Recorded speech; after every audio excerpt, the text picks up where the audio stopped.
Hello दोस्तों, स्वागत है आपका इमेजिनरी पीईटी वाली साहित्य अकेडमी में। तो आज हम बात करने वाले हैं कि यूजीसी नेट का 0 लेवल से तैयारी कैसे करें। जून में आपका एग्ज़ाम है, आप कैसे तैयारी करेंगे कि आपका नेट जे आर एफ क्वालिफाई हो।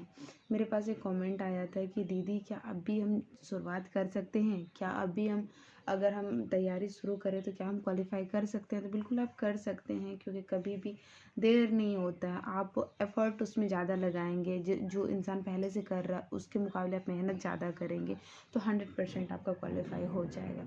तो मैं यहाँ पेपर 1 पेपर 2 दोनों की बात कर रही हूँ। मैंने जो अप्लाई किया है, मैंने जो जैसे क्वालिफाई किया है, तो इसी के अकॉर्डिंग ठीक है।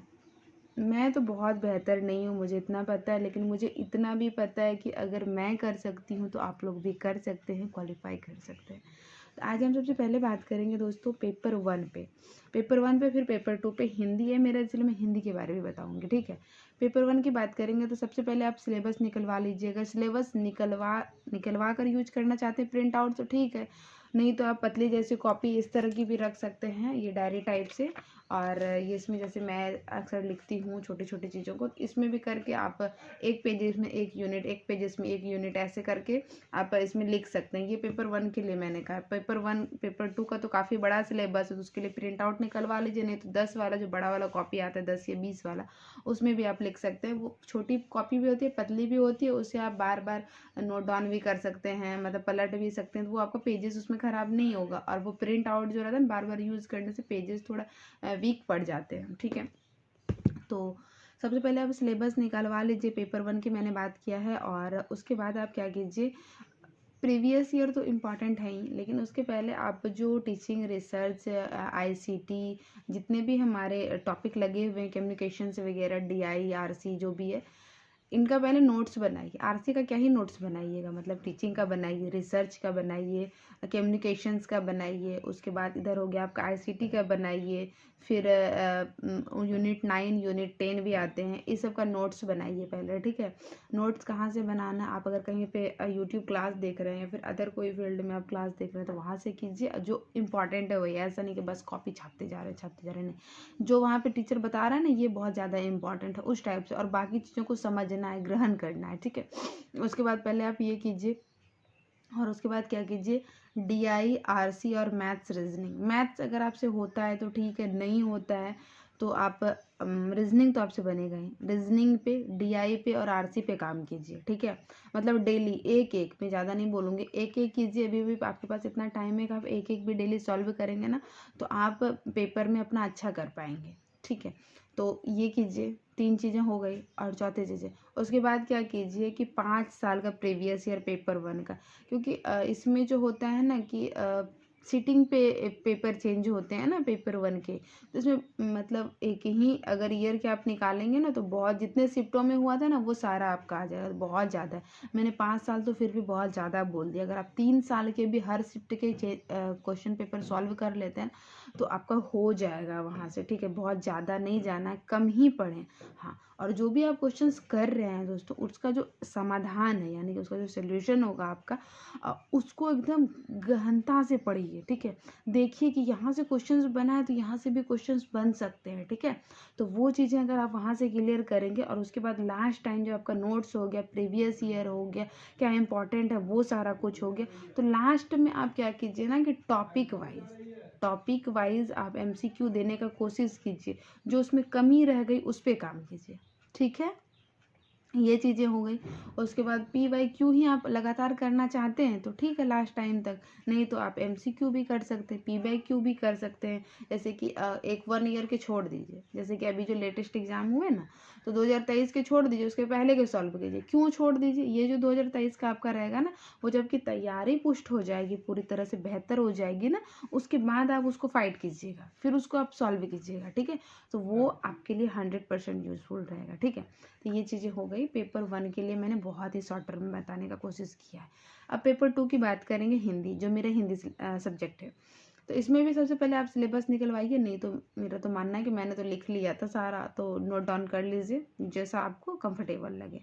उसके बाद क्या कीजिए ना, पेपर 2 के लिए मैं बात कर रही हूँ, 2019 में सिलेबस चेंज हुए थे ना, 2019 से लेकर 2023 तक, 2019 से लेकर 2023 तक के जितने भी शिफ्ट में प्रीवियस ईयर है उसको एकदम निकाल डालिए। चाहे आप यूथ कंपटीशन ले लीजिए या फिर एनटीए की वेबसाइट पे चले जाइए, फिर यूट्यूब पे बहुत सारे क्लासेस हैं, हाँ उसको वहाँ से निकालिए और उसको एकदम गहन अध्ययन कीजिए। क्वेश्चंस कहाँ कहाँ से बने, ये स्टार्टिंग समय में आपको नहीं समझ में आएगा। प्रीवियस ईयर बस ना आप ऐसे सोचिए कि बस हम पढ़ रहे हैं, इस माइंड थॉट से लेके कीजिए कि नहीं बस हम पढ़ रहे हैं। जब आप पढ़ते रहेंगे 2-4 क्वेश्चन पेपर सॉल्व कर लेंगे ना, तो आपका दिमाग खुद ब खुद वहाँ काम करने लगेगा। क्या काम करने लगेगा कि हाँ अच्छा ये वाला क्वेश्चन तो वहाँ, जैसे इवान भट्ट की आत्मकथा, निपुणिया किसकी पात्र है, अच्छा यहाँ पे भी तो वही वही दिया गया है, अच्छा उसका सोल्यूशन पढ़िएगा ना, लगेगा अच्छा उसमें भी तो वही दिया था हजारीप्रसाद द्विवेदी के बारे में। तो ये चीज़ें ना आपको वहाँ से जो आप यहाँ सॉल्व कीजिएगा ना, आपके माइंड इसको ऑटोमेटिक रिलेट करने लगेगा, ठीक है। तो ये चीज़ें आपका वहाँ से क्लियर होगा। तो मैंने क्या कहा, 19 से लेकर 2023 के प्रीवियस ईयर क्वेश्चन पेपर को देखिए, उनको समझिए। अगर आप प्रीवियस ईयर क्वेश्चन पेपर अच्छे से देखेंगे ना, आपकी तैयारी बहुत बेहतर हो जाएंगी, ठीक है। आप कम पढ़ के भी बहुत बेहतर कर पाएंगे, ठीक है। ये चीज़ है। उसके बाद क्या करना है, उसका सोल्यूशन तो आपको पढ़ना ही है, क्योंकि सोल्यूशन अमृत के समान आपके जीवन में अगर नहीं काम आया पेपर में ना, फिर आप मुझे कमेंट सेक्शन में बताना कि हाँ दीदी आपने जो बोला था वो गलत है, प्रीवियस ईयर का समाधान मुझे काम नहीं आया। आएगा, 110% आएगा, ठीक है। अभी जो मैं करवा रही हूँ 2023 से लेकर 2019 तक के, 2012 तक के सोची हूँ करवाऊँगी, उसका जो आप समाधान देखेंगे ना, आपको इतना इतना मज़ा आएगा ना, आपका एकदम टॉपिक क्लियर हो जाएगा, ठीक है। तो वो चीज़ें आप वहाँ से भी कीजिए, मेरे साथ भी जुड़ सकते हैं अगर आप जुड़ना चाहते हैं तो, ठीक है। उसके बाद क्या कीजिए ना, पूरा सिलेबस का नोट्स बनाइए। पहले इतना ज़्यादा नहीं, उसे गद्य वाला पढ़िए, पहले गद्य वाला शुरू कीजिए, क्योंकि वो थोड़ा सा हार्ड कम है। यानी कि 5 ये कविता पहले काव्य हो जाएगा, कविता को बाद में कीजिएगा, ठीक है। क्योंकि आधुनिक वाली अगर कविता देखेंगे ना, जैसे कि सतपुड़ा के जंगल, ये सब वाला, तो ये सब आपको समझ में आएगा। लेकिन जो पहले आदिकालीन कविता, जैसे कबीर की पंक्ति हुई, जायसी की ग्रंथावली, ये सबसे जो पद्मावती, ये सबसे जो दिए गए हैं, तो ये सब थोड़ी समझ में कम आएंगे, इसका अर्थ आपको ढूंढना पड़ेगा, ठीक है। तो ये चीज़ें यहाँ पे हो जाएंगी, तो इसको बाद में कीजिएगा। पहले कहानी, उपन्यास, नाटक, निबंध, अन्य गतिविधा, इसको आप पहले कंप्लीट कर लीजिए। अन्य गतिविधा को लेकर यूट्यूब पे आपके बहुत सारे क्लासेस पड़े हुए हैं, जो अच्छे आपको लगे वहाँ से आप उसको क्लियर कर लीजिए, ठीक है। और बाकी इतने जितने अन्य गतिविधा मैंने इसलिए बोला वहाँ से क्लियर कर लेने के लिए कि बहुत मोटी मोटी पुस्तक है, संस्कृति के 4 अध्याय हो गए, आवारा मसीहा हो गया, ये सब बहुत मोटी मोटी बड़ी बड़ी पुस्तक है, इसको आप नहीं कवर कर पाइएगा खुद से पढ़ के, ठीक है। लेकिन कहानी, नाटक, निबंध, इसको आप कर लीजिएगा दोस्तों, ठीक है। तो यहाँ से आप इन चीज़ों को कर लीजिए, ठीक है। ये जब आपका हो जाएगा, फिर आदिकाल, भक्तिकाल, रीतिकाल, इसको तो आपने पीजी में भी पढ़ा है, इसको थोड़ा गहनता से पढ़िए। मैं एक वीडियो लाने वाली हूँ, कौन कौन से कवि इंपॉर्टेंट है, कितने को आप पढ़ेंगे तो आपका काम चल जाएगा आपके एग्जाम में। तो उसको भी आप लोग देख लीजिएगा और वहाँ से इम्पॉर्टेंट कवि, लेखक को पढ़िएगा, आपका वहाँ से ये चीज़ें क्लियर हो जाएंगी, ठीक है।